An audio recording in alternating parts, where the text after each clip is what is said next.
أعوذ بالله من الشيطان الرجيم بسم الله الرحمن الرحيم الحمد لله الصلاة والسلام على رسول الله ثم أما بعد السلام عليكم ورحمة الله وبركاته. امام نووی رحمه الله در کتاب ریاض الصالحینش میگوید زیر حدیث 565: وعن أبي سعيد الخدري رضي الله عنه قال، یعنی که از ابو سعید خدری رضی الله عنه روایت است که گفت: بينما نحن في سفر مع النبي صلى الله عليه وسلم إذ جاء رجل على راحلة له. بينما نحن یعنی زمانی که ما فی سفرین در سفر بودیم مع نبی صلی الله علیه و سلم همراه رسول الله صلی الله علیه و سلم. اذ جاء رجل على راحلة له، ناگهان میگد آمد مردی که بر بالای شترش بود، یعنی سوار بر شترش یک مرد آمد. فجعل يصرف بصره يمينا و شمالا، و شروع کرد همین مرد یصرف بصره، یعنی که این طرف آن طرف میکرد چشمانش را، یصرف اینه که میگرداند بصرش را، یعنی چشمانش را، یمینا و شمالا یعنی طرف راست و چپ. یا مرد میگد بالای شتر ده آمد و راست و چپش نگاه کرده میرفت. فقال رسول الله صلی الله علیه و سلم، پس میگه گفت رسول الله صلی الله علیه و سلم: من کان معه فضل ظهر فلیعد به علی من لا ظهر له. میگه رسول الله گفت که من کان معه، یعنی هر کسی که داشته باشد همراهش فضل ظهرین، یعنی که سواره زیاتی، فضل یعنی زیاتی و ظهر سواره، سواره زیاتی داشته باشد، فلیعد به، پس بدهد همون سواره زیاتیش را، علی من لا ظهر له، بر کسی که سواره ندارد، یعنی کسی که سواره ندارد بر اونها داده شود سواره های زیاتی، مثلا شتر و اسب و خر و یگون چیزهای زیاتی که است از خود استفاده می بردگی، کسان را بتید که اونها سواره ندارند. و من کان له فضل من زاد، و هر کسی که داشته باشد فضل من زادین، یعنی که زیاتی از خوراکش، از زادش، از طعام سفریش زیاتی داشته باشد، فلیعد به، پس بدهد همون طعام زیاتی را، علی من لا زاد له، بر کسی که اون طعام ندارد، بر کسانی که طعام ندارد پس به اونها داده شود. فذکر من اصناف المالی، پس میگه پیغمبر صلی الله علیه و سلم ذکر کرد چند نوعهای مال را، یعنی که هم سواره را ذکر کرد، هم عضو قواری و بگیم توشه سفر را ذکر کرد و با چند چیز دیگه میگه در دوامش ذکر کرد. حتی رأینا انه لا حق لاحد منا فی فضل، تا اینکه یعنی پیغمبر صلی الله علیه و سلم چنان تاکید کرد، حتی تا اینکه رأینا، یعنی که ما برداشت کردیم یا همین طور فهمیدیم که انه لا حق لاحد منا فی فضل، هر آینه حق ندارد از ما کسی در مال زیاتیش. کسی که مال زیاتی دارد پس در اون مال زیاتیش گویا که حق خودش نیست، یعنی که تاکید رسول الله را دیدیم و سخنرانی رویش سخنرانی رسول الله را دیدیم، میگه تصور کردیم که دیگر کسی در مال زیاتی خودش فی فضلین، یعنی در مالی که زیاتی از احتیاجات خود همون شخص است، میگه فکر کردیم که دیگه در اون ما خودمون حق نداریم، یعنی همین طور میگه ما برداشت کردیم، همین طور ما از سخنان رسول الله فهمیدیم. رواه مسلمون، این حدیث را امام مسلم رحمه الله روایت کرده است. این بود حدیث 565. حدیث 566: وعن سهل بن سعد رضي الله عنه ان امرأة جاءت الى رسول الله صلی الله علیه و سلم ببردة منسوجه. از سهل ابن سعد رضی الله عنه روایت است ان امرأة جاءت الى نبی صلی الله علیه و سلم، هر آینه مرد میگد آورد نزد رسول الله صلی الله علیه و سلم ببردة منسوجة، یعنی یک پارچه لباسی بافته شده را، لباسی بافتگی اون زن میگه برای رسول الله را آورد.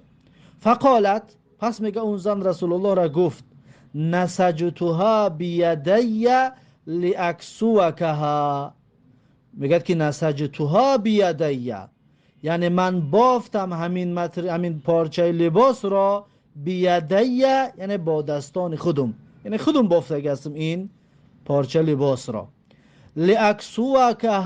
لاکسوکها تا اینکه من بپوشانم تو را این لباس، یعنی این لباس برای تو رسول الله بپوشانم. گفتم اگر رسول الله را گفت که اون زن که با دست خودم دختگی هستم و بافتگی هستم.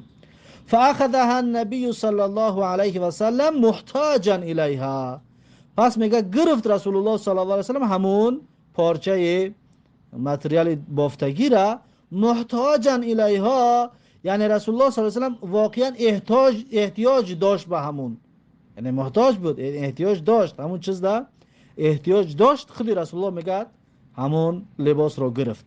فخرج الینا، پس میگه زمانه چند وقت بعد، یعنی یه روزه دو روزه بعد، فخرج الینا، پس میگه برآمد رسول الله نزد ما و انها ازاره، و هر آینه همون لباسی که اون زن آوردگی بود میگه اون لباس میگه ازار رسول الله بود، یعنی رسول الله صلی الله علیه و سلم برای خودش ازار قرار دادگی بود، اون متریال بگیم ازار کرده بود. فقال فلان، پس میگه گفت فلانی، نامش نمیبرد و میگه گفت فلانی، زیرا اینکه بعضی گپاش که حضور میگم برام خودی نامش نمیبرد، یا در اصحاب پیغمبر در بعضی حالاتو دا نامشون نمیبرند. فقال فلانون، پس میگه گفت فلانی اکسونیها ما احسنها، اکسونیها یعنی بپوشان ای رسول الله همین لباس رو بر من، اکسونیها بپوشان همین لباس رو ای رسول الله بر من، یعنی مقصدش چی بود؟ مقصدش که میره مربوطه همین لباسی ازارش کردگی هسته میره مربوطه. ما احسنها میگه گفت که چی قدر زیبا است این، یعنی این لباسی زیبا رو همون مرد میگه گفت که برای من بده ای رسول الله صلی الله علیه و سلم. فقال نعم، پس رسول الله گفت که بله بله، گفت و خلاص. فجلس النبی صلی الله علیه و سلم فی المجلسی، پس میگه نشست رسول الله صلی الله علیه و سلم در مجلس، در همون جای نشستگی شو بگیم در جمعیت آمد و شیشت. ثم رجع، بعد میگه بازگشت رسول الله به خانهش. فطواها، پس میگه همون لباس را پیچونید، طوا یعنی پیچونیدن، پیچونید همون لباسی که اون زن آوردگی بود رسول الله ازارش کردگی بود همون را میگه پیچونید. ثم ارسل بها الیه، بعد فرستاد میگه همین لباس را الیه، یعنی به نزد همون مرد، همون مردی که طلب کرده بود. پس میگه رسول الله این لباس را به همون مرد فرستاد. فقال له القوم، پس میگه مردم برای گفتم، مردم همین مرد را که طلب کرده بود همین را مردم گفتن که ما احسنت، یعنی کار خوب نکردی، یعنی کار ناخوب شد. لبسها النبی صلی الله علیه و سلم محتاجا الیها، یعنی پوشیده بود این رسول الله صلی الله علیه و سلم که احتیاج داشت به این، یعنی چیزی را ثم سألته، پس تو میگه طلب کردی از رسول الله صلی الله علیه و سلم چیزی را که رسول الله احتیاج داشت. و علمت انه لا يرد سائلا، و تو میدانی که رسول الله صلی الله علیه و سلم یعنی جواب رد نمیدهد انسان درخواست کننده را، وقتی درخواست که میکردی رسول الله میداشت جواب رد که نمیداد، پس سرزنش کردن که کار خوب نکردی. فقال، پس میگه این مرد گفت که اینی والله ما سألته لألبسها، میگه گفت هر آینه من قسم به الله ما سألته، یعنی درخواست نکردم این را یا درخواست نکردم از رسول الله صلی الله علیه وسلم لالبسها، تا اینکه بپوشم من این لباس را، یعنی برای پوشیدن من درخواست نکردم. انما سألته لتكون کفنی، گفت هر آینه من سوال کردم رسول الله صلی الله علیه وسلم را لتكون کفنی، تا اینکه همین لباسی که رسول الله پوشیدگی است در بدن رسول الله رسیدگی هست، همین لباس کفنی من شود، یعنی برای کفن من این درخواست را از رسول الله کردم. قال سهل میگد راوی حدیث سهل ابن سعد، سهل ابن سعد میگوید که فکانت کفنه، پس واقعا گشت میگه همین لباس کفن اون مرد، یعنی که واقعا نپوشیده شو بلکه کفن برای خودش کرد، بعد وفاتش کفنش کردن. رواه البخاری، و این حدیث را امام بخاری رحمه الله روایت کرده است. خب این بود حدیث 566.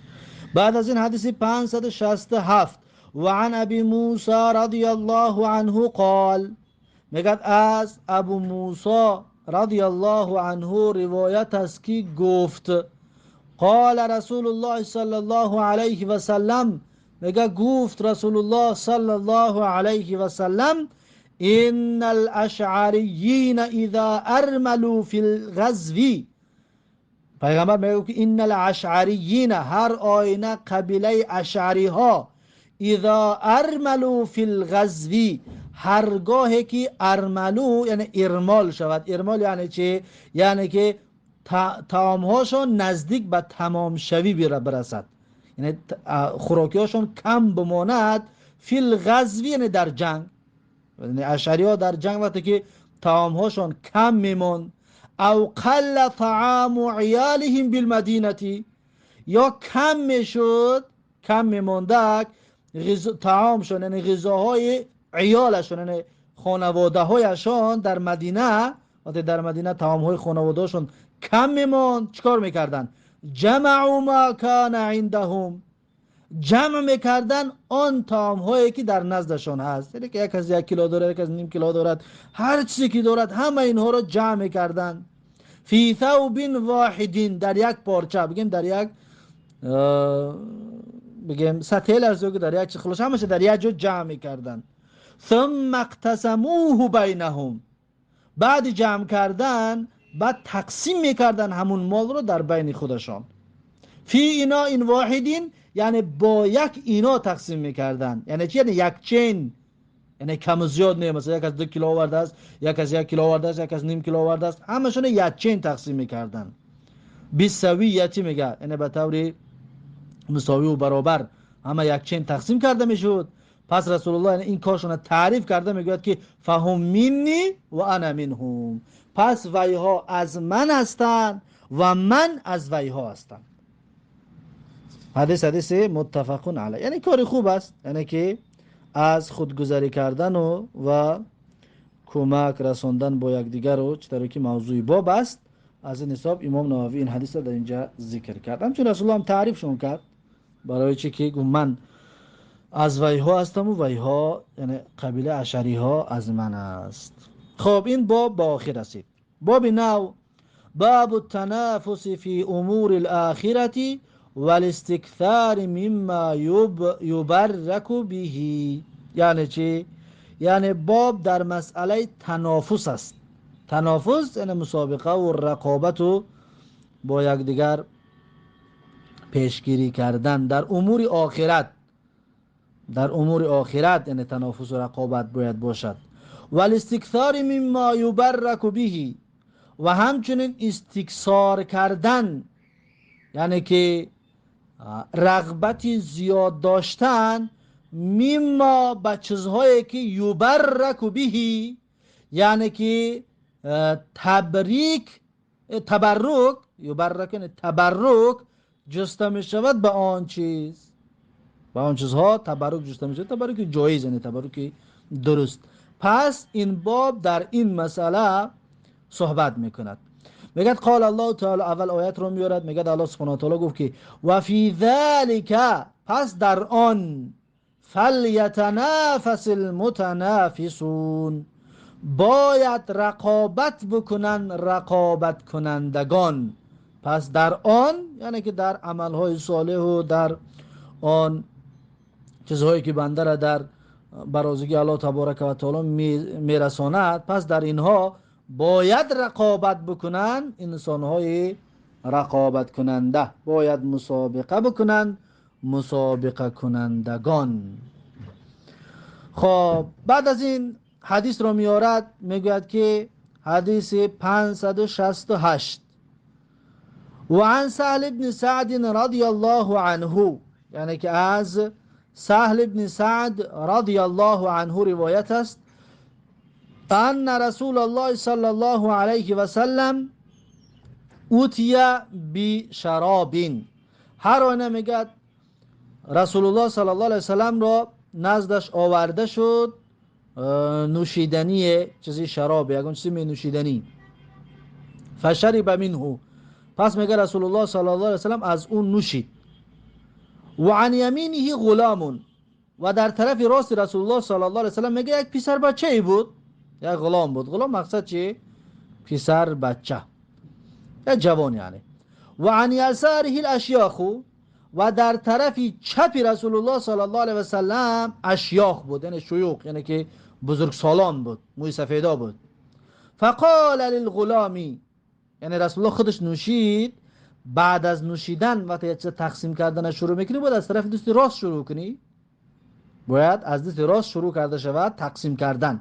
از این حساب، یعنی از طرف دست راست رسول الله جوانه بود، پس رسول الله فقال للغلامی، پس رسول الله این جوان را گفت اتأذن لی ان اعطی هؤلاء، گفت آیا تو، یعنی از طرف دست راست من که هستی، آیا اجازت میدهی که من این را به کلان سالان بتیم، یعنی بزرگا را بتیم، موی سفیدا را بتیم، آیا اجازت میدهی؟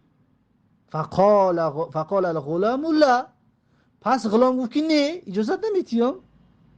والله یا رسول الله، میگه اون غلام گفت که، اون غلام یعنی که ابن عباس بود، عبدالله ابن عباس. پس میگه گفت که قسم به الله ای رسول الله صلی الله علیه وسلم، لا اوثر بنصیب منک احدا، ماشاءالله، لا اوثر بنصیب احدا، لا اوثر بنصیبی منک احدا، یعنی چه؟ یعنی که ترجیح نمیدهم به آن سهمی که از جانب تو به من داده می شود کسی را، یعنی دست تو باشد ای رسول الله، من خلاص یک کسی را نمیتی، من خودم میگیرم، یعنی که از دست خود راستکی کشید خلاص دیگر ایثار از بین رفت، یعنی که ترجیح دادن دیگر را گفت خلاص نه من خودم میگیرم. فتله رسول الله صلی الله علیه و سلم فی یده، پس میگه رسول الله صلی الله علیه و سلم ماند همون نوشاکی را در دست عبدالله ابن عباس رضی الله عنه. یعنی این گفتیم که تنافس یعنی چه؟ یعنی که مسابقه و رقابت کردن، فهمو؟ رقابت کردن در کار است، یعنی که جای مبارک از دست رسول الله گرفتن. از این حساب گفت که نه مستفیدا هم باشد خلاصه که من از دست هست دیگر اجازت نیست، خودم میگیرم، از دست راست هستم خودم میگیرمش. خب بعد از این حدیث 569 و عن ابی هریره رضی الله عنه عن النبی صلی الله علیه و سلم قال، میگد که از ابو هریره رضی الله عنه روایت است از پیغمبر صلی الله علیه و سلم که گفت، رسول الله گفت بین ایوب علیه السلام یغتسل عریانا، یعنی زمانی که ایوب پیغمبر علیه السلام یغتسل عریانا، یعنی آبازی میکرد عریان، لیچ و برهنه آبازی میکرد. فخر علیه جراد من ذهب، پس ریخت بر بالای ایوب علیه السلام جرادون، یعنی که ملخ‌هایی که من ذهب بود، یعنی که از طلا. مقصد از اینجا مقصد این است که یعنی چنان طلا زیاد ریختی چطوره که بگم سیله ملخ می آید، فهمو؟ همین قدر طلا زیاد در بالای سر ایوب علیه السلام میگه ریخت، در حالت آبازی کردن بود. فجعل ایوب یحفی فی ثوبه، خب ایوب علیه السلام میگه شروع کرد یحفی فی ثوبه، یعنی جمع کرد اون طلاها را با لباسش، یعنی با لباسش طلا جمع کنی را حضرت ایوب شروع کرد. فناداه ربه عز وجل، پس میگه فریاد کرد ایوب علیه السلام را پروردگارش عز وجل. الله سبحانه و تعالی حضرت ایوب را ندا کرد و فریاد کرد که یا ایوب، یعنی ای ایوب، الم اکن اغنیتک عما ترى، گو ای ایوب آیا من تو را نگردانده بودم، اغنیتک یعنی که بینیاز، اما ترا از آن چیزی میبینی، یعنی آیا من تو را به نیاز نگردانده بودم از اون چیزی که میبینی، از اون مال و از اون طلایی که میبینی، آیا من تو را از این به نیاز نگردانده بودم؟ قال بلا و عزتک، میگه حضرت ایوب علیه السلام جواب داد که گفت بله پروردگار، قسم به عزت و بزرگیت، یعنی بله من نیاز به این چیز ندارم، ولکن لا غنى بی عن برکتک.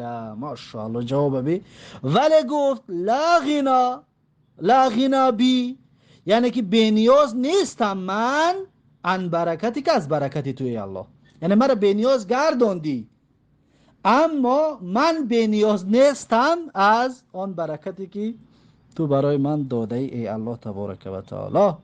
گفته حضرت ایوب جمع کرد چرا؟ طلاها را. خب این حدیث را رواه البخاری و امام بخاری رحمه الله روایت کرده است. با همین این بابی تنافس هم با آخر رسید. بعد از این بابی باب فضل غنی شاکری، فضل الغنی شاکر، باب در مسئله فضیلت ثروتمندی که سپاسگزار است، ثروتمندی شکرگزار. انشاءالله این باب را درسی آینده. بارک الله فیکم و جزاکم الله خیرا و السلام علیکم و رحمت الله و برکاته.